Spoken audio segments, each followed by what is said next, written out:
Beth Israel Deaconess Physicians Organization, we call it BIDPO for short, is basically the physicians organization for Beth Israel Deaconess Medical Center.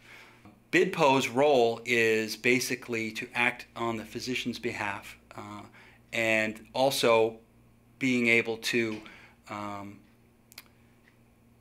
ensure patient quality and ensure quality measures and compliance is being met for all of the physicians that are part of BIDPO.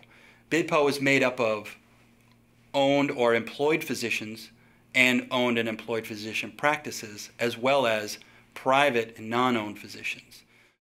Back in 2006, 2007, we knew we had this situation where we were collecting quality measures electronically for our own physicians through a homegrown electronic medical record, or EMR, but we had no way to gather those quality measures for our community physicians, our private physicians.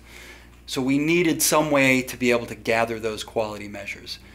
The buzzword in the industry was pay for performance, where physicians are reimbursed based on the quality of care that they're given to their patients, and that quality is measured. There are quality measures and values that you can discretely pull together and measure. So we had a business need for gathering these quality measures and a requirement from our physicians organization. That brought us to the technical challenge. What were we going to use? What would the tool be, an electronic medical record, and how were we going to get it out into the community?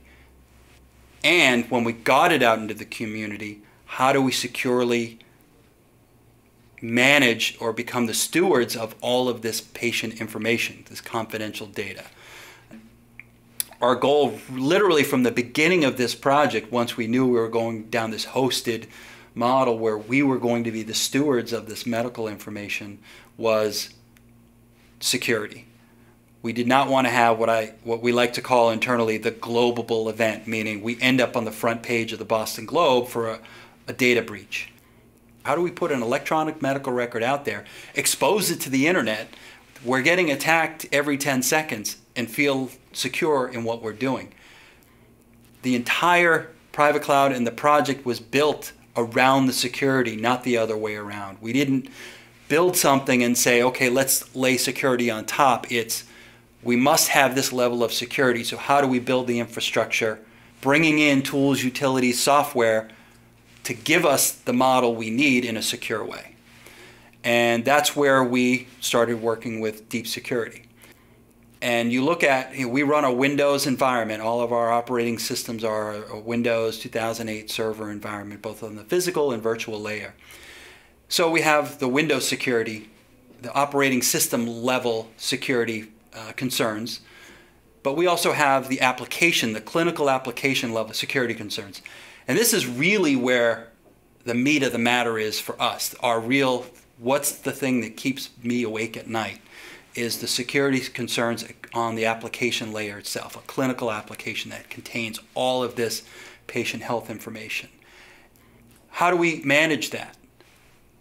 And the concern is, you see your Microsoft updates, even zero-day attacks, it might be a day or two before that patch is released. Then we've got to bring it into our environment and deploy it, and we've got to be able to, how do we not impact patients while they're in, they're in seeing a physician? We can't say, oh, by the way, we have to shut the system down for the next hour while we patch it because of a security, a zero-day security attack. The physicians don't want to hear that. That's literally money right out of their pocket.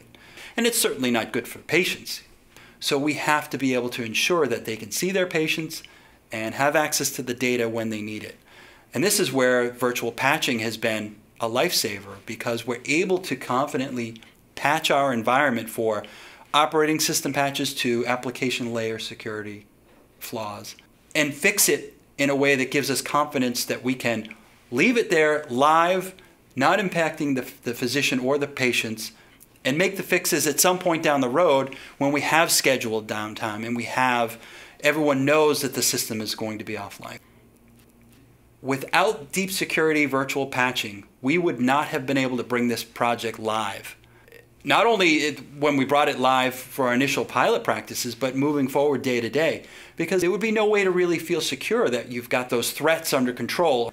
When we spoke to Trend, they were the first vendor that told us what we needed to watch out for, and basically opened our eyes, enlightened us as to what this new concept and what this really meant, what securing a cloud really was going to entail.